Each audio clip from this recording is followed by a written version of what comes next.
นี่แม่นซามักจองปักเซเนาะภายหลังที่เฮาเอาน้ำร้อนใส่เนาะ2-3 ครั้งแล้วมันจะละลายเป็นแบบนี้ข้าพเจ้าจะกินซามักจองปักเซเนาะนะ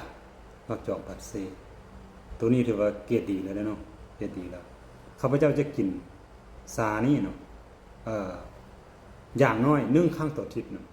เพื่อแก้การร้อนในเพราะว่า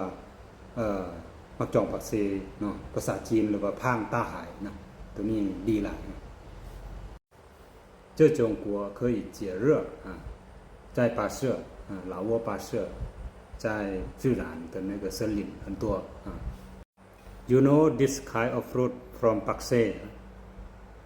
it can release the hot inside of our body or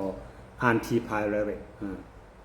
but English name may be Scarfium ophi tree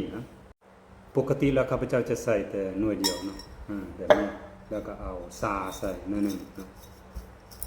พอซามันจะไปให้มันแซ่บขึ้นเนาะกดน้ำใส่นะเมื่อถึงน้ำร้อนมันจะหยุดตัวละลายตัวอย่างไวๆ This is very good